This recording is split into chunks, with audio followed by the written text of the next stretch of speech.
I would like to thank Terry B. Moore 39 for sending me this story. And Terry, if you're out there listening, are you from Baltimore, or that's just the name that you came up with?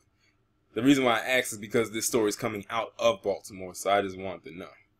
But anyway, in this story, we're going to be talking about a man by the name of Jerome Johnson, who is now 50 years of age.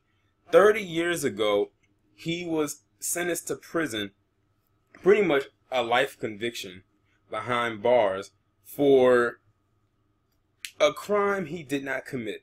Now, this is not surprising. How many stories have we heard over the years, excuse me, where you've had black men go to jail for a crime they didn't commit because they placed them somewhere as some crime where they quote-unquote fit the description. The Central Park Five definitely come to mind, even though they were much younger than he was. Now, he's 50 now, and he went to jail when he was 20 and sat in prison for 30 years of his life for something he did not do. Now, when you look at him right here, you would not believe this guy was 50. The guy looks like he could be in his early 40s at least, not 50. So I'm glad that he's still, alive and everything of that nature, because who knows what kind of shit he went through when those cell doors closed behind him. But anyway, they said that he was convicted of a murder that happened in 1988 of a Baltimore man outside of a bar called Night Owl. But then once they found that witnesses say that it wasn't him, and it's amazing how they can dig up all these witnesses years later after the fact. Where were all these witnesses back then? That's what I be trying to figure out. Where were they at back then when all of this stuff was really taking shape?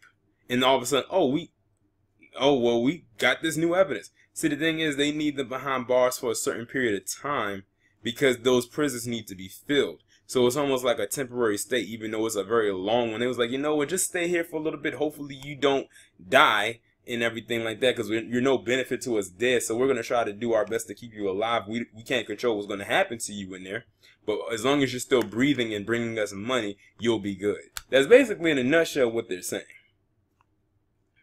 It says the 50-year-old stepped from the Baltimore Circuit Courthouse downtown, hugged his younger brother, and softly thanked his attorneys before a crowd of onlookers.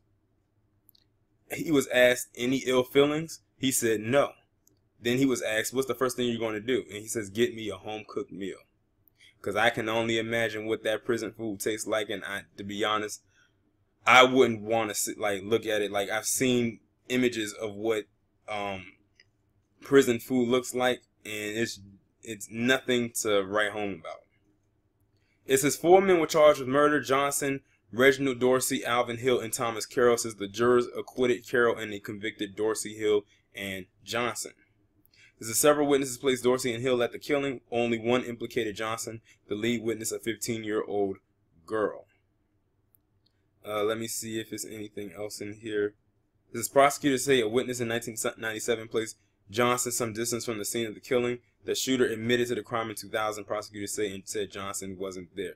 Now, it was crazy because in 2000,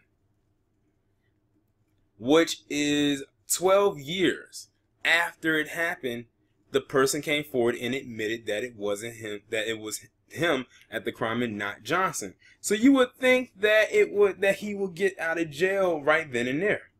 Wrong. Because it goes on to say, it says Johnson's case was taken up 5 years ago by Nancy Foster, which means that in 2013, that's when they finally decided to pick up his case. So that man who could have got out in 2000 had to end up having to stay in there even longer for an additional 13 years before somebody picked up his case. That's why he didn't get out of jail at the time that he did, because no attorney was coming to defend him. Even though the person who did the killing and committed the act came forward and admitted. And you had a witness that admitted and said that he was nowhere near where the crime happened. That too has also happened on numerous occasions where you'll have the person come forward and say that they did it. Like the Central Park Five, I can always go back to that. You had the person who actually raped that jogger came forward and said that it was him that did it, and that DNA pretty much exonerated the 5 boys, but they still kept them behind bars.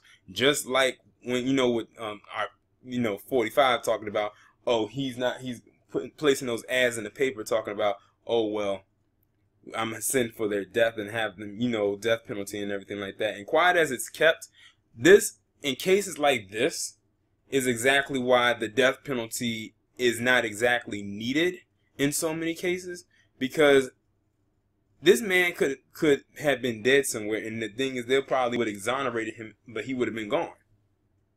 That's probably one of the major reasons why they don't want the death penalty. And I don't know what it would cost the state to do the death penalty, but something tells me that it would be very costly, even though some people deserve it. Like those, like the cops that kill these unarmed black people, if they could ever get convicted, that is. But I mean, I'm glad that this man is out. He unfortunately lost 30 years of his life. That's a long time. That's 3 decades. This man lost out on everything. I don't know if he had a girlfriend or any kids before he went in. It doesn't mention anything about that. But if he didn't, he missed out on the opportunity to have that. Not saying that he couldn't do it now, but in his prime, when it would be very beneficial, he missed out on that. He missed out on a lot. 20 is a very young age. A very young age. So he missed out on his entire 20s, his entire 30s, and his entire 40s. So now it's like he got to start over. The city of Baltimore owes him a lot. And I'm talking about more than just money. That's if they even do that, because sometimes they like to be stiff with that. And I'm not talking about just Baltimore. I'm talking about anywhere. It was a story where a black man got exonerated and they didn't want to pay him because it was some kind of thing where they didn't have to do it. And some bullshit. I'm like, you locked up this man for a long time for the crime he didn't commit, and you're not even going to compensate him because of some kind of technicality? Get the fuck out of here. Y'all let me know what you think about this story down in the comments. Like, share, subscribe. I'll talk to you in the next one. And also make sure if you can donate to the PayPal, and if you want like to become a Patreon, the link is there as well.